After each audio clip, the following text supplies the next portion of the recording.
Welcome students to the History and Civics class. Today I will take up the Civics portion and I will deal with the first chapter of Civics, that is the Constitution. Our Constitution, why was it made? When was it made? By whom was it made? And what was the purpose behind making the Indian Constitution? Now, going through the historical background of the demand of making the Constitution. Before 1947, India was under the British rule, and the Indians, they followed the rules made by the Britishers, which definitely served the Britishers' self-interest. The Indians during that time kept on demanding for their rights and liberties, and they continuously struggled to win their rights and status. And so, after their constant struggle for freedom, they finally gained freedom on 15th August 1947. Once they gained freedom, now they were in a better position to demand for their rights and to have their own laws for the proper governance of the country, India, that is free India. Seeing to their constant demand, the Britishers, they sent a mission to India known as the Cabinet Mission. This Cabinet Mission visited India with a proposal, not only one proposal, with many proposals. And the first and foremost proposal was to set up a Constituent Assembly that would be responsible for framing the set of rules for the proper governance of the country India. Now, what is this Constituent Assembly? This Constituent Assembly is a group of members who were assigned the task to frame the Indian Constitution. And this Constituent Assembly, according to the Cabinet Mission, was to include three sections of the community: the general, the Sikh and the Muslims. But the Indians, the freedom fighters, they included all the sections of the Indian community.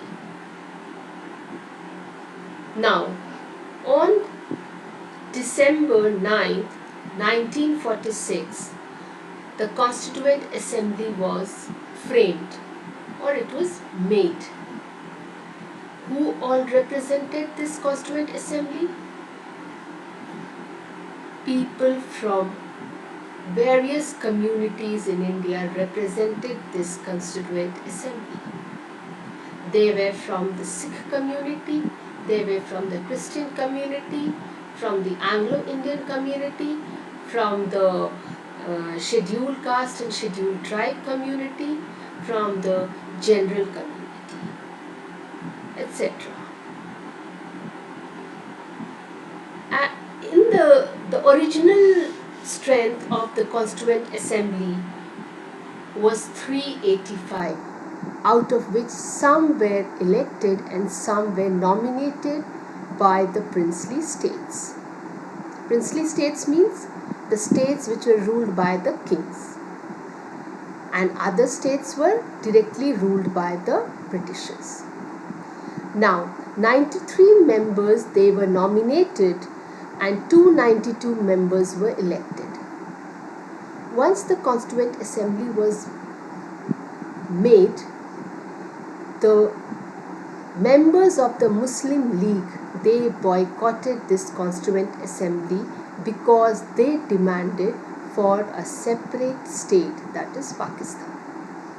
So finally 299 members were left, and out of these 299, only 284 members, they signed the deal to form the Constituent Assembly and frame the Constitution of India. Now, I think all of you must have understood what is a Constituent Assembly. It is a body of members assigned with the task of making the Indian Constitution. And what is a Constitution? It is a set of rules set up for the proper governance of the country, and it includes the rights, the duties, the liberties, the restrictions imposed on the citizens as well as the government, the guidelines given to the government and the policy makers. Then it also declares the laws which are to be followed by everybody in the country. Now the Constituent Assembly came into being. Now the next task of these freedom fighters who included the Constituent Assembly was to elect the president.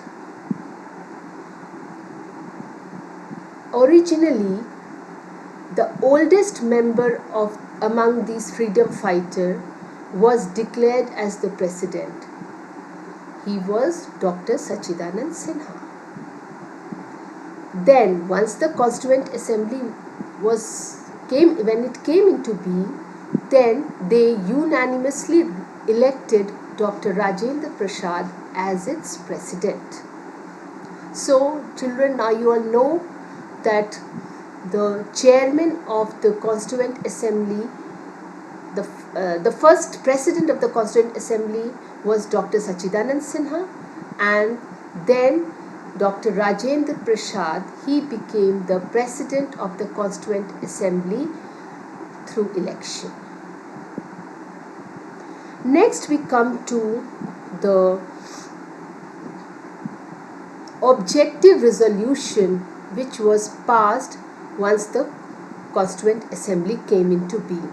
And this objective resolution was nothing but a philosophy which was laid by Pandit Jawaharlal Nehru, and in it he set up goals for making the Indian Constitution. The goals were enshrined as follows: to give rights and liberties and safeguards to the scheduled caste and scheduled tribes and the people who were educationally and socially backward. Then it also gave rights to the citizens and gave guidelines to the policy makers. It integrated the citizens by providing independent judiciary and single citizenship. So these were the major goals of the Constitution, which was included or incorporated in objectives resolution, which was later on passed on January 26, 1947, just before independence. Once the objective resolution was passed, Constituent Assembly was made. Now the Constituent Assembly, it made various committees, and the most important committee was the drafting committee under the chairmanship of Dr. B.R. Ambedkar. Now, what is the work of this drafting committee? To make the Indian Constitution, to draft the Indian Constitution. This will be doing in the next class. Till then, go through the points, the important points under the Constitution, that is, what is a Constitution? That it is a set of rules for the proper governance of the country. Why was it made? It was made for the proper governance of the country, and it was who made it? It was made by the Constituent Assembly. What is a Constituent Assembly? It is a body of members who were assigned the task of framing the Indian Constitution. Then who were the members, original members of the Constitution? They were people from the different community of India, and the communities were the Muslim community, the Sikh community, the Christian community, Anglo-Indian community, scheduled castes, scheduled tribes, etc. Then about the objective resolution, what is it? It is the philosophy laid by Dr. Pandit Jawaharlal Nehru, and it set up the goals of the Constitution. Then the Constituent Assembly made various committees. Amongst them, the most important one was the drafting committee, who was given the task of framing drafting the Constitution under the chairmanship of Dr. B.R. Ambedkar. Thank you.